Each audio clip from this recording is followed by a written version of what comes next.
Hello friend, मैं हूं अभिषेक मौर्य और आप देख रहे हैं कॉग्निटिव लर्निंग क्लासेज। इस कॉग्निटिव लर्निंग क्लासेज में हम बायोलॉजी लेक्चर सीरीज को स्टार्ट किए हुए हैं। इस बायोलॉजी लेक्चर सीरीज में जो 11th क्लास एनसीईआरटी को हम फॉलो कर रहे हैं, जो नीट के सिलेबस के अकॉर्डिंग है, नीट और एम्स के सिलेबस के अकॉर्डिंग है।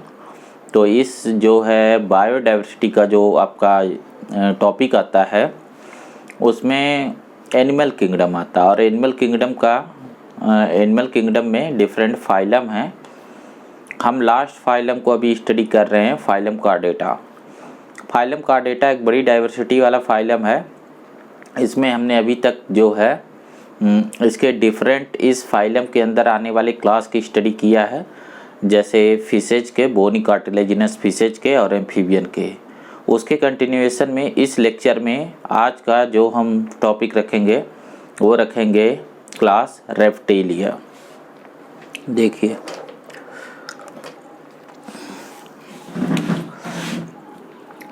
यहाँ पे जो क्लास हम पढ़ेंगे वो क्लास है रेप्टिलिया।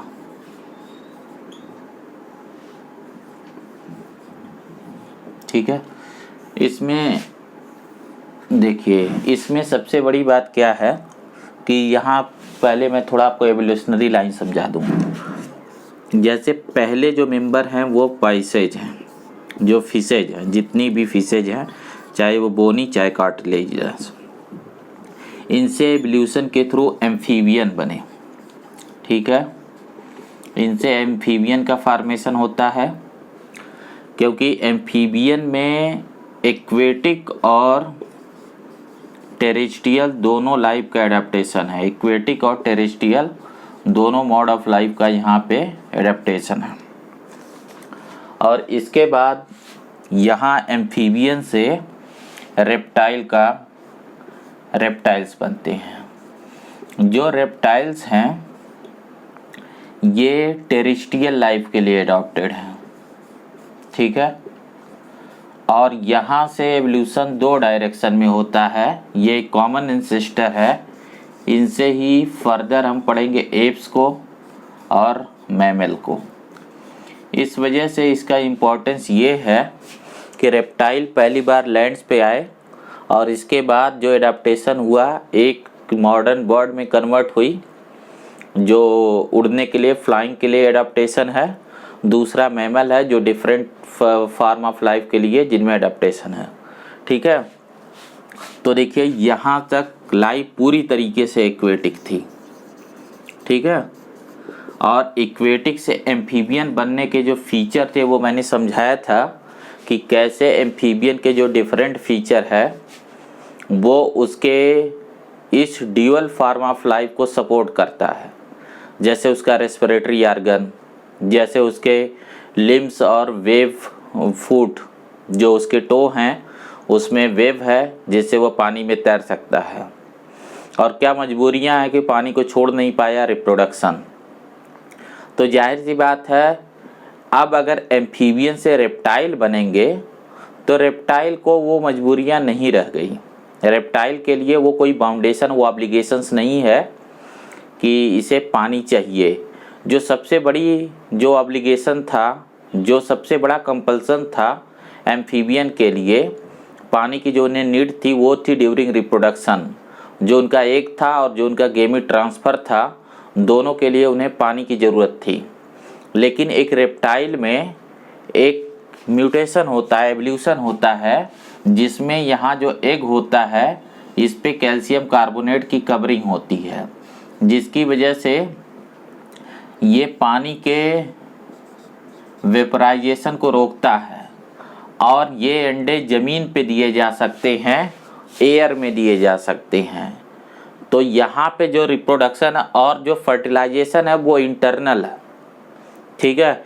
इंटरनल फर्टिलाइजेशन के लिए आपको पता है मेल में कॉपुलेटरी ऑर्गन है।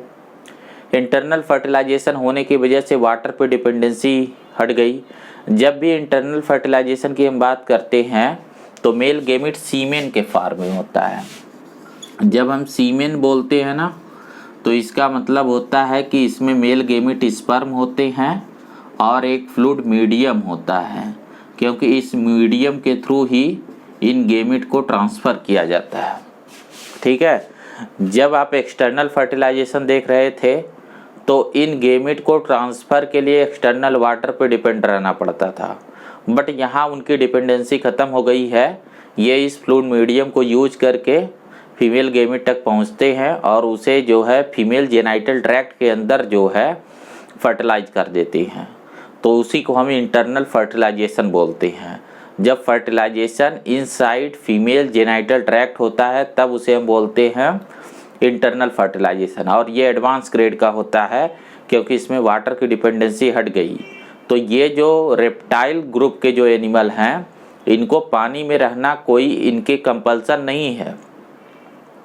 जैसे क्रोकोडाइल और टर्टल जो इसमें एग्जाम्पल दिए गए हैं, तो इन्हें आप एम्फीबियन नहीं कंफ्यूज होंगे। कैसे आप जानेंगे कि ये भी एम्फीबियन है? जैसे फ्रॉग भी रहता है, फ्रॉग भी कुछ देर ज़मीन पे रहता है फिर पानी में चला जाता है, ऐसा क्रोकोडाइल भी करता है, टर्टल भी करता है, टर्टवाइज या टर्टल, ठीक है। तो कैसे आप जानेंगे कि एक्चुअल में कौन एम्फीबियन है और कौन रेप्टाइल्स है? तो जो रेप्टाइल्स के फीचर होंगे वो एम्फीबियन से अलग होने चाहिए, तभी तो हम दो डिफरेंट टैक्सॉन का फॉर्मेशन कर रहे हैं। जो आपने टैक्सोनॉमी में पढ़ा था, जो आपने क्लासिफिकेशन में पढ़ा था, एक टैक्सॉन का कैरेक्टरिस्टिक दूसरे से अलग होगा, तभी तो आप दो डिफरेंट टैक्सॉन बनाएंगे, सिमिलरिटीज एंड डिससिमिलरिटीज, ठीक है। तो वो कौन सा फीचर है? सबसे बड़ा डिफरेंस है रिप्रोडक्शन में। जो एग है, एग पे कैल्शियम कार्बोनेट की कवरिंग होना रेप्टाइल का सबसे बड़ा फीचर है, और ये फीचर किसी भी एम्फीबियन में नहीं होता है। तो दोनों भले पानी में रहते हों पर रिप्रोडक्शन का तरीका बिल्कुल अलग है।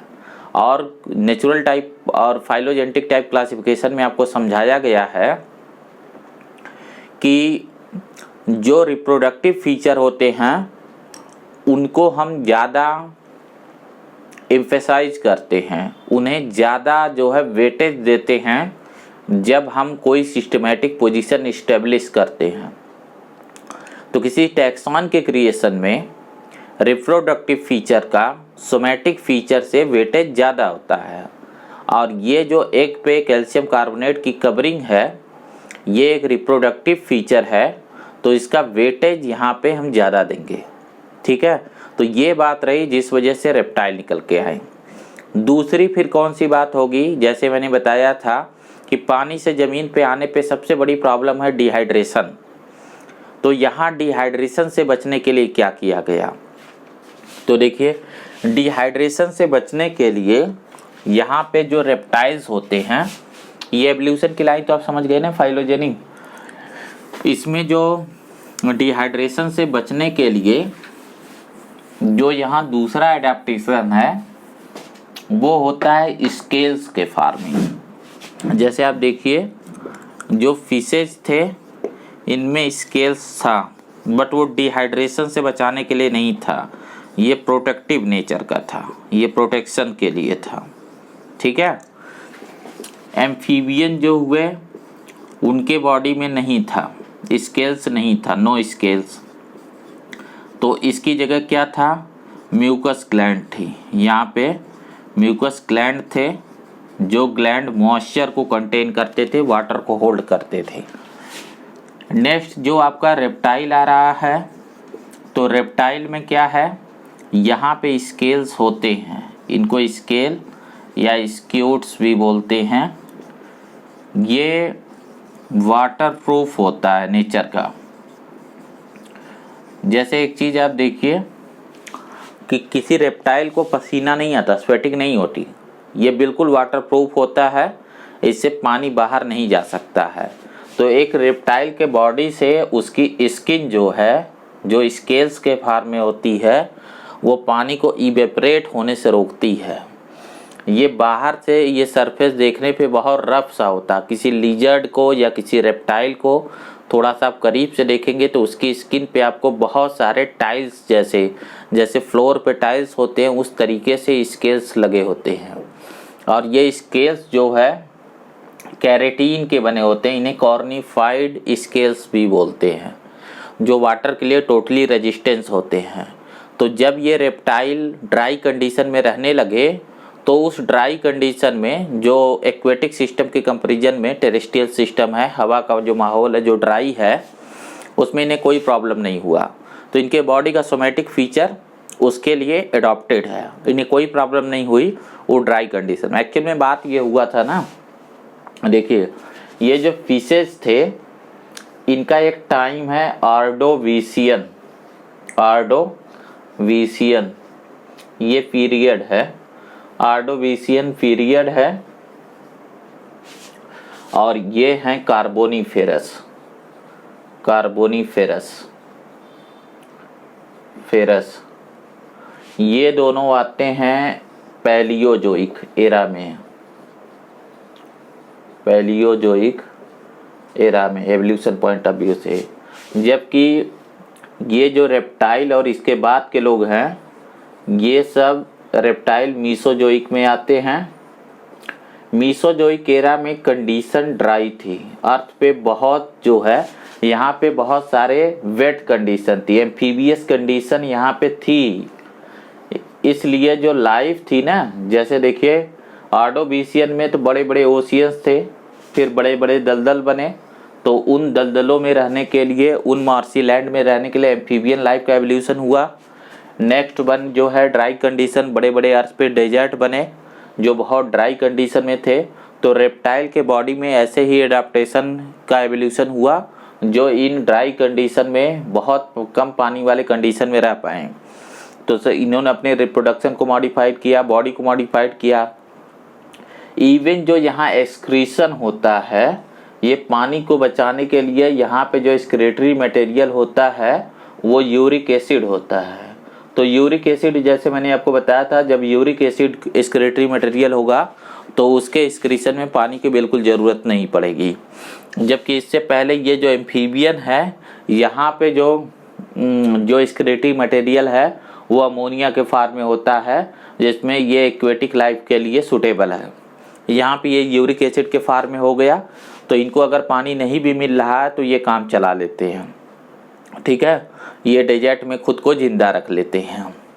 इसके अलावा फैट स्टोरेज इनकी बॉडी में होती है, जिस फैट टिश्यू को ये यूज करते हैं मेटाबॉलिक वाटर के प्रोडक्शन में। जैसे आपको दिखाया था ना कि कोई भी फैट हो या कार्बोहाइड्रेट हो, जब उसे आप ऑक्सीडाइज करते हैं तो CO2 बनता है, वाटर बनता है और एनर्जी बनती है। तो ये तो वेस्ट हो गया, ये एनर्जी यूटिलाइज हो गई। इस वाटर को मेटाबॉलिक वाटर बोलते हैं, और इस वाटर को ये यूज करते हैं जब स्ट्रेस की कंडीशन होती है, जब पानी नहीं होता है, तो ये इस पानी को यूज करते हैं अपनी वाटर नीड को पूरा करने के लिए। इसीलिए दुनिया के जितने डेजर्ट हैं उसमें ये बहुत सक्सेसफुल है, इनको पानी की कोई ख़ास ज़रूरत नहीं है। जैसे क्रोकोडाइल पानी में है तो वो कोई मजबूरी नहीं है, वो एक्चुअल में एवोल्यूशन के डिफरेंट डायरेक्शन होते हैं। जब ज़मीन पे ज़्यादा कंपटीशन था तो उस कंपटीशन से बचने के लिए उन्होंने पानी में चला जाना ठीक समझा। मेसोजोइक एरा में क्रोकोडाइल के साथ डायनासोर रहते थे, ठीक है। डायनासोर अब कितने फेरोसियस और कितने बड़े प्रेडेटर थे इसे आप समझ सकते हैं। तो उसके सामने क्रोकोडाइल बहुत ही बेचारा सा, बहुत ही लाचार था, तो उसने अपने आप को पानी को ज़्यादा सेफ समझा, इसलिए वो एक्वेटिक लाइफ के लिए अडॉप्टेड हो गया उस टाइम पे। इसीलिए जितने एनिमल उस समय के सरवाइव किए हैं उनकी बॉडी पे बहुत हार्ड प्रोटेक्टिव कवरिंग है अपने शिकारियों से बचने के लिए। खैर छोड़िए, ज़्यादा डिटेल हो जा रहा है। नेक्स्ट वन जो है, इनमें जो ईयर होगा, ईयर जो है यहाँ एक्सटर्नल ईयर यहाँ भी नहीं होगा, जस्ट एक टिम्पैनम मेम्ब्रेन होगी। जैसा मैंने पिछले लेक्चर में आपको समझाया था कि एक्सटर्नल ईयर की जगह जैसे हमारा ये जो ईयर लोब है इसे हटा दिया जाए, ये ऑडिटरी कैनाल बेसिकली उसे बोलते हैं ना, जहाँ ऐसे आप किसी उसको डाल के, तीली डाल के मैल निकालते हो तो जहाँ तक को ले जाते हो वो सब ऑडिटरी कैनाल ही है, और लास्ट में जो चीज़ बचता है वो आपके कान का पर्दा होता है, ईयर ड्रम, उसी को टिम्पैनम बोलते हैं।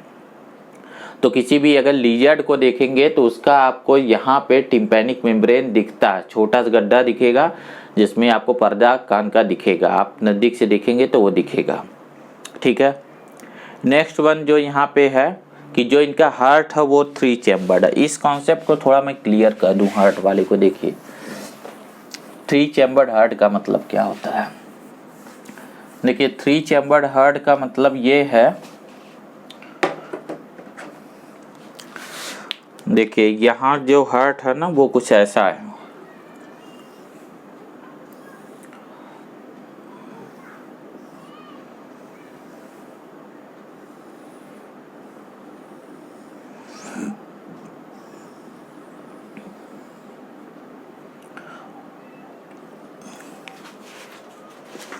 देखिए इसमें जो है दो आर्किल हैं, एक से देखिए यहाँ से पूरे बॉडी से ब्लड आ रहा है, ये वेना केवा, जिसका मतलब है पूरे बॉडी का यहाँ पे ब्लड आ रहा है।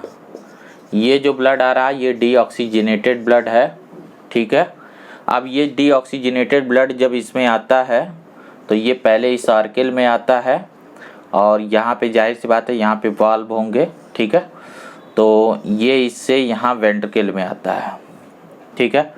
यहाँ पे दो आर्किल हैं और एक सिंगल वेंट्रिकल है। वेंट्रिकल में पार्टीशन नहीं होता, एक्चुअल में पार्टीशन ऐसे होता है, सेमी डिवाइडेड होता है, थोड़ा सा पार्टीशन होता है। तो यहाँ पे डीऑक्सीजनेटेड ब्लड आ गया। अब यहाँ से ये डीऑक्सीजनेटेड ब्लड जो है इस तरीके से निकल के लंग्स के लिए जाता है, ठीक है। यहाँ से निकल के ये लंग्स में जाता है और लंग्स में ये क्या होता है, लंग्स में जाने के बाद इसमें ऑक्सीजन ऐड किया जाता है। जब इसमें ऑक्सीजन ऐड हो जाता है तो दोनों लंग्स से जो है ब्लड को यहाँ पल्मोनरी वेंस के थ्रू ऑक्सीजनेटेड ब्लड यहाँ वापस आर्किल में आता है और फिर जो है यहाँ पे वाल्व के थ्रू ये नीचे आता है ऑक्सीजनेटेड ब्लड। तो देखिए इस एक कॉमन चैम्बर में ये डीऑक्सीजनेटेड और ऑक्सीजनेटेड ब्लड मिक्स हो गए हैं। अब इसे यहाँ से बाहर निकलना है, तो यहाँ से बाहर निकलने के लिए यहाँ जो है इस तरीके से बॉडी में एक बहुत बड़ी वेन होती है जिसको आप आयोर्टा बोलते हैं। यहाँ से ये ब्लड जो ऑक्सीजनेटेड है ये बॉडी के डिफरेंट पार्ट में इसका ट्रांसपोर्टेशन किया जाता है। जैसे एक बार और आपको दिखा दूं, देखिए ये पूरे बॉडी से है, फ्रॉम बॉडी पार्ट, ठीक है, फ्रॉम बॉडी पार्ट ये ब्लड आ रहा है। ये ब्लड यहाँ से आने के बाद यहाँ नीचे आया और इस चैम्बर में पार्टीशन आधा है, तो ऑक्सीजनेटेड और डीऑक्सीजनेटेड ब्लड का मिक्सिंग हो गया।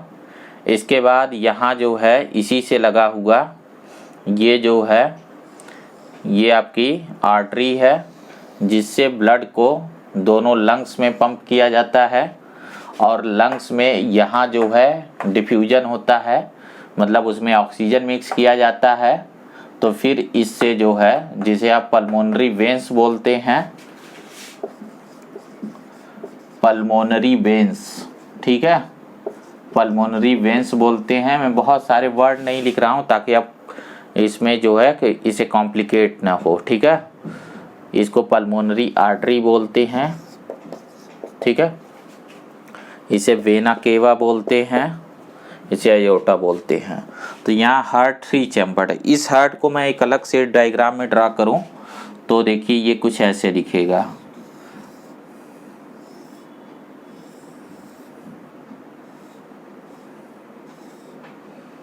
देखिए ये दो आर्किल हो गए, ये एक वेंट्रिकल है, यहाँ बीच में इस तरीके से आधा जो है यहाँ पे आधा पार्टीशन है। जो फोर चैम्बर्ड हार्ट होता है वो देखिए कुछ ऐसे दिखता है, जैसे अभी आप फोर चैम्बर्ड हार्ट भी इसके बाद पढ़ेंगे, वो कंप्लीट सेपरेशन होता है, वो कुछ इस तरीके से दिखता है। यहाँ पे दो आर्किल होते हैं और दो वेंट्रिकल होते हैं। तो ज़्यादातर रेप्टाइल में कंडीशन थ्री हार्ट चैम्बर की है। जैसे कुछ एक स्पीसीज क्रोकोडाइल और एलिगेटर की स्पीसीज में सिर्फ फोर चैम्बर हार्ट होता है। तो फोर चैम्बर्ड हार्ट में CO2 वाला ब्लड अलग कंपार्टमेंट में होता है और ऑक्सीजन वाला ब्लड अलग कंपार्टमेंट में होता है, तो दोनों की मिक्सिंग नहीं होती है। इस वजह से टिश्यू तक ऑक्सीजन की सप्लाई ज़्यादा जाती है, और जब टिश्यू तक ऑक्सीजन ज़्यादा अमाउंट में जाता है तो ज़्यादा एनर्जी को प्रोड्यूस करता है और वो ऑर्गेनिज्म ज़्यादा एक्टिव होते हैं। तो जो हायर रेप्टाइल हैं आज की डेट में, जैसे क्रोकोडाइल, एलिगेटर, उनके यहाँ ये 4 चैम्बर्ड हार्ट डेवलप हो गया है। लेकिन अगर इन जनरल की बात करें कि रेप्टाइल में हार्ट कैसा होता है, तो आप बोलेंगे 3 चैम्बर, जिसमें इनकम्प्लीट डिवीजन होता है वेंट्रिकल में, जिसमें मिक्सिंग हो जाती है ऑक्सीजनेटेड और डीऑक्सीजनेटेड ब्लड की। ठीक है, तो इतनी सारी चीज़ें थी। इसके अलावा वो भी पैरस आपको बता दिया था, डेवलपमेंट डायरेक्ट होता है, कोई लार्वल स्टेज नहीं है, यहाँ पे डायरेक्ट डेवलपमेंट है। और बाकी जो एग्जाम्पल हैं वो आप देख लेंगे। रेप्टाइल नेम दिया गया है इनके चलने की हैबिट, जो ये रेंग के चलते हैं क्रॉलिंग की वजह से, क्रॉलिंग मूवमेंट की वजह से। तो इतना सारा टॉपिक था जो यहाँ आपको रेप्टिलिया में पढ़ना था। नेक्स्ट वन हम एप्स को पढ़ेंगे, तब रेप्टाइल से उसे कंपेयर करेंगे। ठीक है, तो इस लेक्चर में इतना रहने देते हैं जो आपका कंप्लीट हो गया है। ठीक है, एक और प्रॉपर्टी दी गई है, कुछ एक रेप्टाइल जो अपने स्किन की कास्टिंग करते हैं, जैसे आपने स्नेक में देखा होगा वो केचुली बदलते हैं, केचुली हिंदी में बोलते हैं, मतलब अपनी स्किन को पूरा उतार देते हैं। इसकी वजह ये है कि इनकी स्किन डेड होती है, मैंने बताया वाटर रेजिस्टेंट डेड होती है, तो बॉडी में ग्रोथ होती है लेकिन स्किन में नहीं होती है, तो जो पुरानी स्किन होती है वो फिट नहीं बैठती, इस वजह से वो उसे उतार देते हैं और उसकी जगह नई स्किन आ जाती है। तो इतने सारी चीज़ें थी जो आपको बताया। Thank you.